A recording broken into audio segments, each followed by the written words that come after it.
Welcome back, everybody, for another deep dive. And today we're going to be talking about Charles Manson Oh, wow. and the Manson family murders. Yeah. And we've got a great article here called The Chilling Story of Charles Manson and the Manson Family Murders. And, reading this, it really makes you wonder how someone with a past like his ends up leading such a terrifying group. Well, it's important to remember the social context that all of this was happening in the late 1960s, a period of really radical social change. Right. The counterculture movement, directly challenging everything. Yeah, a whole generation disillusioned, except, searching for purpose, a sense of community. Exactly. And Manson, with his charisma and, his revolutionary kind of talk, he was really in the right place at the right time to capitalize on that. Absolutely. But before we get into all of that, let's rewind a bit. Go back to his beginnings. Yeah. To really unravel who he became, I think we have to look at his early life. His childhood was, putting it lightly, incredibly difficult. Yeah. Born to a teenage mother struggling with crime alcoholism, abandoned by his father. It's like he was set up to fail from the very beginning. Basically just left to fend for himself, shuffled between, relatives, orphanages, foster homes. And all of that instability on top of, being exposed to crime at such a young age. Yeah. That's got to have a huge impact. A profound impact on his development. By the time he was a teenager, he was already in trouble with the law. I mean, theft, burglary, you name it, he was doing it. Yeah. And then at 16, he ends up in federal prison for stealing a car. Wow. That's not your average teenage experience. Not at all. Yeah. And unfortunately, prison became another really pivotal turning point for him. He developed this kind of obsessive interest in controlling people and manipulating them. Oh, wow. Started delving into religion, exploring Scientology. Interesting. But here's where things get really interesting. Okay. He developed this deep fascination with music, particularly the Beatles. The Beatles. Yeah. Little did anyone know this would fuel his descent into madness. That's wild to think that the Beatles would play a part in such a dark story. It is. So he gets out of prison in 1967, and he lands right in the middle of the San Francisco scene. Haight-Ashbury. Yeah, the epicenter of it all. What timing? Talk about walking onto a stage that was perfectly set for him. Right. All these young people searching for meaning, questioning authority, open to new ideas. Yeah. And Manson, with his charm and this talk of spiritual enlightenment. Like it's almost magnetic. It was. Yeah. He was magnetic. Like he was offering them all the answers. Acceptance, belonging, a family. A family. Yeah. And then he uses music and drugs Especially LSD. to really tighten his grip on them. Yeah, to kind of blur the lines of reality. So it was almost intentional. In a way, yeah, he was constructing this echo chamber where his worldview became their reality. And this group, they became known as the Manson family. Right, mainly young women. They embraced this communal lifestyle, first in San Francisco, and then later at Spahn Ranch outside of L.A. So you've got this deeply troubled man Yeah, leading this group of vulnerable followers, isolated from the outside world. This can't end well, can it? well, this is where Manson's twisted interpretation of the Beatles comes into play. Okay. He became fixated on the White Album, Really? and in particular the song Helter Skelter. Wow. He was convinced it predicted a race war, this violent upheaval that would destroy the white race. So he actually thought a Beatles song was some kind of prophecy. Absolutely, in his mind. That's insane. And here's the chilling part. Okay. He believed that the Manson family would be the only survivors, destined to rule the world after this apocalypse. So they would be the chosen ones. Yeah, but to get to that point, he felt he had to instigate the race war himself. Oh, God. So that's when things take a really dark turn. Tragically, yes. His helter-skelter vision translates into actual violence. It was the summer of 1969 when Manson decided to put his plan into action. Okay. He orchestrated a series of murders that he believed would spark this race war. Wow. But to understand the full impact of these crimes, we need to delve into the psychology behind Manson's manipulations. Yeah. Okay, let's unpack that. Okay. He was clearly charismatic, but how did he actually gain control over these people? Well, one term often used is love bombing. Love bombing. Yeah, it involves showering potential recruits with affection and approval, Okay.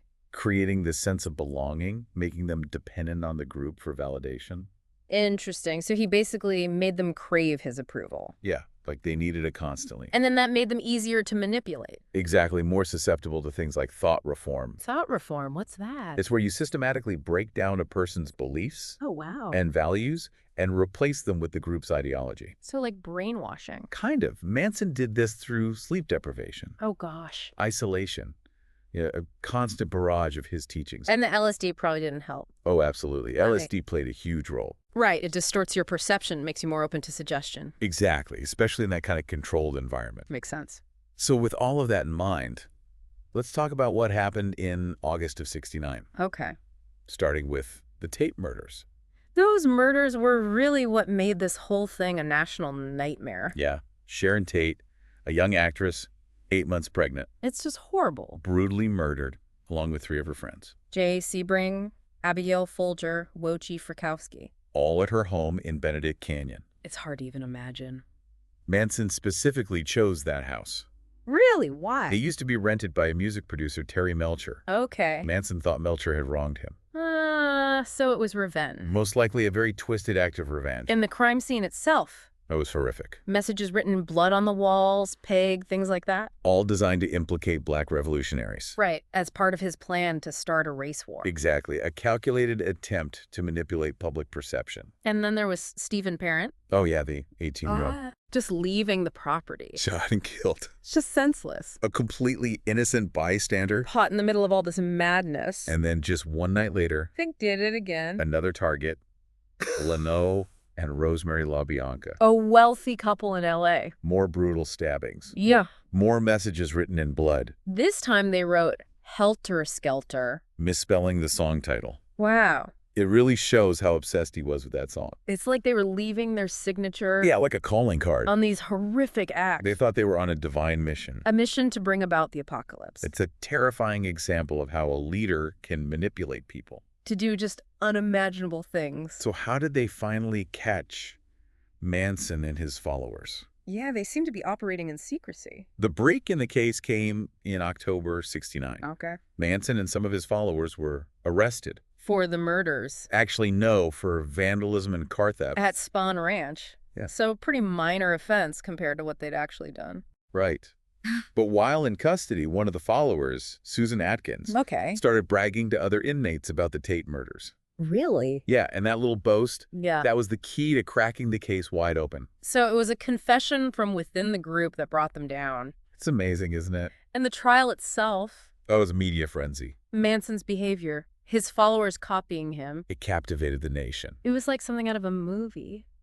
Manson had carved a swastika into his forehead, What? ranting and raving in court. Unbelievable. His followers chanting outside the courthouse, carving X's into their own foreheads. Wow, a sign of solidarity. It was a disturbing spectacle. So in the end, they were all found guilty Yes, in 1971, Manson and several followers convicted of murder. and sentenced to death. Initially, yes, Mm, but California abolished the death penalty in '72, right. so their sentences were commuted to life in prison. Life in prison for such horrific crimes. It's hard to grasp the impact on the victims' families. The loss, the search for justice. Absolutely, and beyond the personal tragedies, the Manson murders really left a scar on society. Yeah. Many see it as the end of the '60s idealism. The end of peace and love. It was like a dark cloud descended. Yeah. It's chilling to think about. And it started these really important conversations. About Cults manipulation, the dangers of charismatic leaders. Manson became this symbol of evil. A reminder of the darkness as possible. But his story isn't just about one man's evil, is it? No. It raises questions about the society that allowed him to gain power. That's a good point. We've focused a lot on Manson himself. Yeah. But what about the bigger picture? What made so many young people vulnerable to him? Right. What was it about the late 60s? Well, it was a time of huge upheaval. Yeah, the Vietnam War, civil rights protests. Traditional values being challenged. People were searching for meaning. They felt lost, disillusioned. So they were ripe for the picking. Someone like Manson, offering answers and community. He exploited that. Exactly. And let's not forget the media. The Manson murders became a sensation, Amplifying his notoriety. feeding the public's fascination. And we're still doing it today, aren't we? What do you mean? Decades later, we're still talking about him, analyzing him. It's true. It's like he still has this hold on us. That's a great observation. Why are we so drawn to this darkness? Why does this story still fascinate us? Maybe it's because it forces us to look at the dark side of human nature. The potential for evil. It's uncomfortable, but maybe it's important. A reminder of our own vulnerability. The need for critical thinking. You're right. It's not just about recognizing evil in others. It's also about understanding how people become complicit. What makes someone susceptible to manipulation? And how can we prevent it from happening again? Yeah, Yeah, those are really tough questions. really tough. Where do we even begin? Well, I think education is key. Education. Yeah, we need to teach people about cults, about manipulation. Starting young, I imagine. As early as possible, give them the tools to recognize the warning signs. Warning signs. Okay. We should be teaching critical thinking, encouraging healthy skepticism. Skepticism. Being able to question things, Right. having open discussions about these issues. So it's not just about protecting ourselves, it's about creating a society that's less susceptible to this kind of thing. Exactly. We need to address the underlying problems too.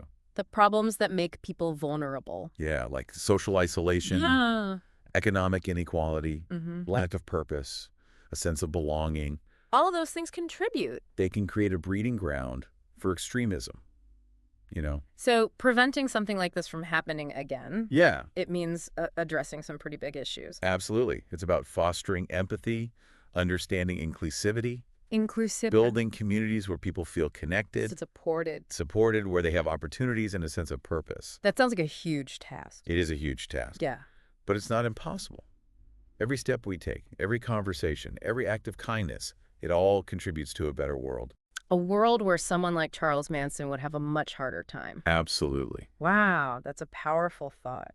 It shows that we all have a role to play. In creating a better future. Exactly. And it brings us back to that fascination with the Manson story. The fascination. Yeah, it reminds us of the potential for darkness, but also for good.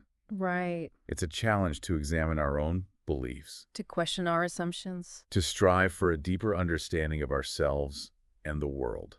So as we wrap up this deep dive into this haunting story, Yeah. I'm left with this question for you, the listener. Okay. What will you do with this knowledge? Yeah. What steps will you take to foster critical thinking, empathy, understanding In your own life. in your community? That's about taking action. The Manson story is a tragedy, but maybe it can be a catalyst for positive change. I hope so. Keep learning, keep questioning, and keep striving for a better world. Absolutely. Until next time.